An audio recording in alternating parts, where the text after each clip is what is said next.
largest electronic monitoring companies in Louisiana calls for more to be done to they are properly used to address juvenile crime. As Rob Masson reports, experts say if supervised inappropriately, they can actually do more harm than good, and judges say they're weighing their options.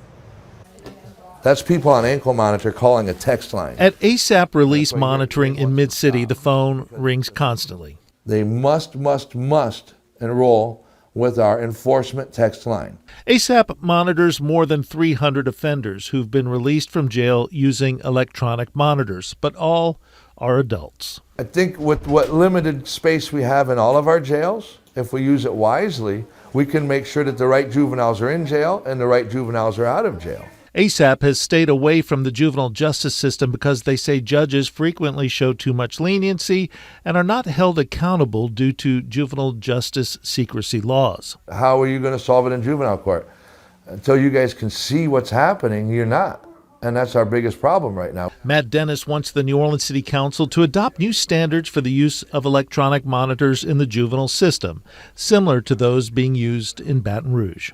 If you have a non-responsive juvenile court, no matter who's watching them, it's useless. Dennis says if juveniles are allowed to do things like cut off electronic monitors with no repercussions, they can actually do more harm than good. If you use ankle monitors wrong, you create a worse environment because you take somebody that's getting in trouble and knows it, put them in a program that says this will stop you, and you teach them it won't.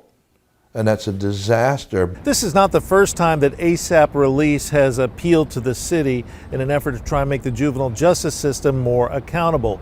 They appeared before City Council earlier this year. They removed them from our program because we were too proactive. The Metropolitan Crime Commission says electronic monitoring can be a useful tool to deal with offenders and limited juvenile jail space. JJIC, the Juvenile Justice Center, I think their capacity is under 40 beds. I'm not exactly sure. And that remains full. That means that for anybody that goes in, somebody needs to come out. But Rafael Goyeneche says the program needs to be properly supervised to serve as a deterrent to offenders who are being given a second chance outside of a detention facility. And Matt Dennis says until juvenile judges properly enforce rules governing the use of electronic monitors, his company's involvement will be limited. Chief Juvenile Court Judge Candace Anderson says she is interested in any real-time monitoring system, but she says cost is a factor. She says she's exploring options. Accountable. Tonight, Shelby County Juvenile Court Judge Tarik Sugarmon is pushing for new laws to hopefully lower the city's ballooning crime rate. Thanks for joining us. I'm Joy Redmond. The judge is hoping to enhance punishments for parents who are not supervising their children or, worse yet, aiding in criminal activity. As Action News 5's Kelly Cook found out, Judge Sugarmon is already getting some support.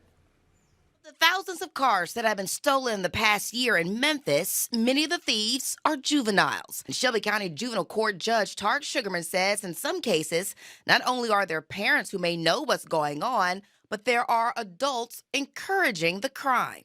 If you have a chop shop that is taking parts and encouraging these youth to go out and steal cars for the purpose of putting car parts into commerce, there needs to be more accountability there. Judge Sugarmon says he's pushing for legislation that increases punishments for parents or any adult who might be contributing to all types of crimes, including truancy. It's educational neglect not to make have your child engaged in school, attending school, registered in school.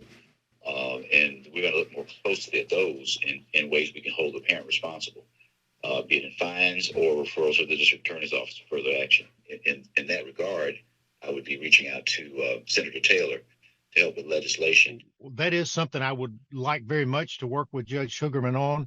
State Senator Brent Taylor says parental accountability legislation is already a priority for the upcoming legislative session and will be drawing inspiration from the police chief in his hometown of Batesville, Mississippi. The chief made waves when he made this social media post in September. Following juveniles breaking into cars, he warned parents would be charged with contributing to the delinquency or neglect of a child and responsible for any damages. So we need to be able to separate out those parents who are completely unaware that their children are involved in criminal activity, but those parents that know or should know that their kids are involved in criminal activity, those are the ones we need to try to figure out how to hold accountable. Kelly Cook, Action, News 5. Brent Taylor says parental accountability legislation is already a priority for the upcoming legislative session and will be drawing inspiration from the police chief in his hometown of Batesville, Mississippi. The chief made waves when he made this social media post in September.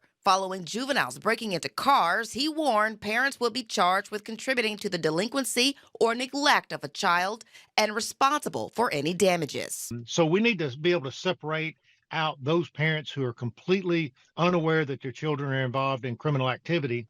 But those parents that know or should know that their kids are involved in criminal activity, those are the ones we need to try to figure out how to hold accountable. Kelly Cook, Action, News 5. Police chief calling for the reopening of the Schumann Juvenile Detention Center, whose future is up in the air.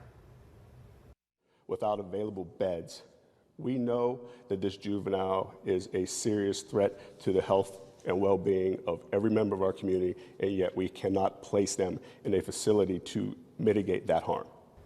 That's what Chief Larry Scarrato had to say after a 17-year-old was released to his mother after being charged with making threats against a local school and being arrested with an assault rifle.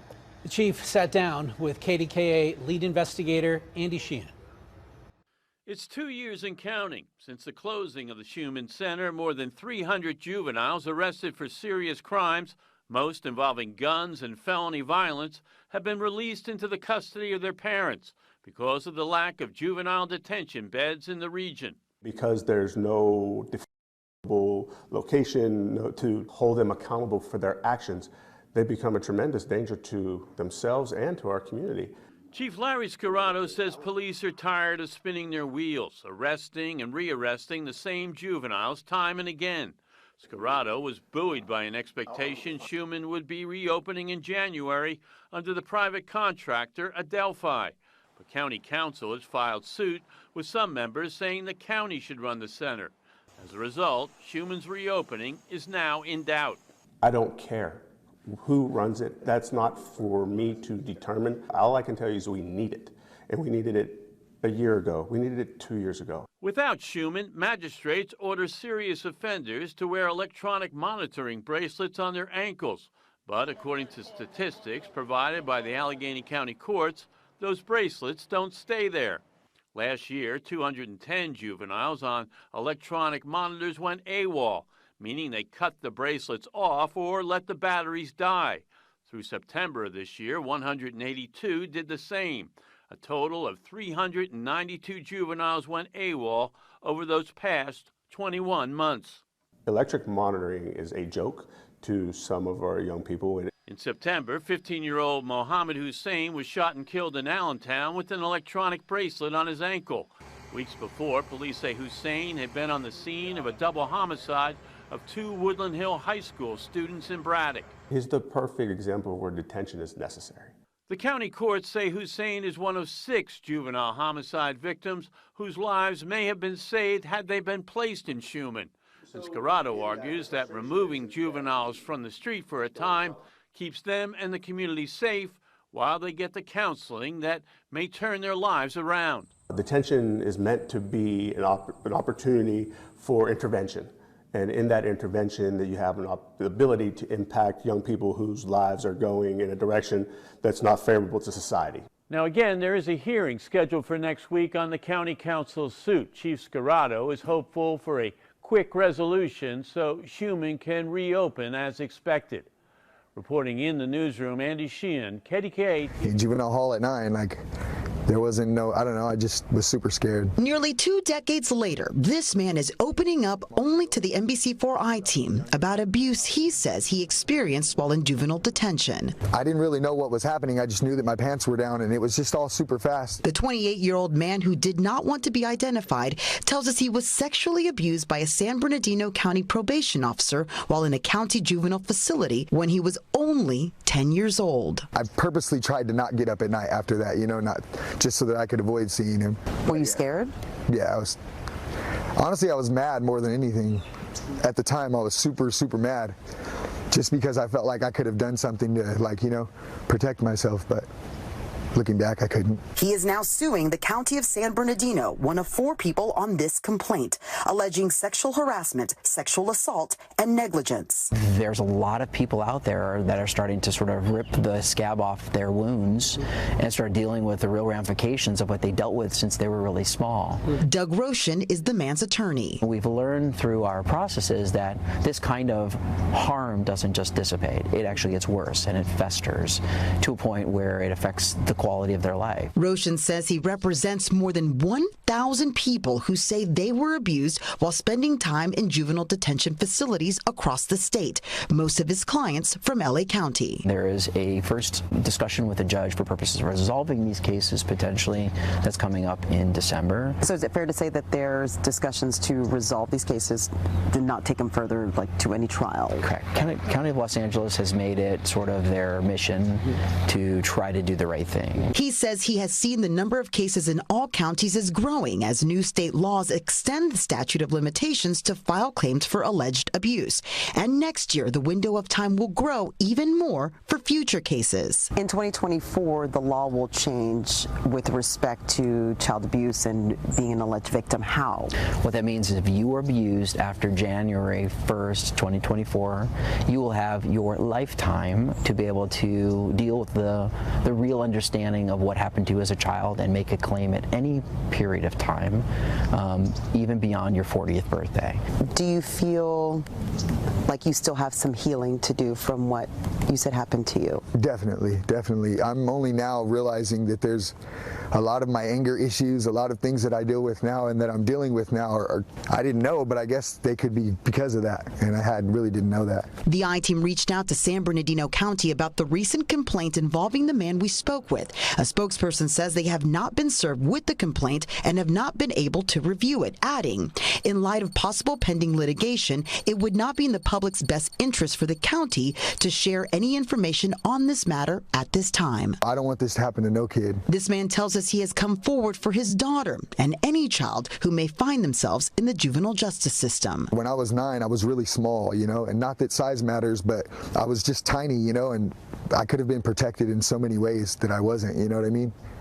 And yeah, I'd like to avoid this happening to any kid. For the I-Team, Lolita Lopez, NBC.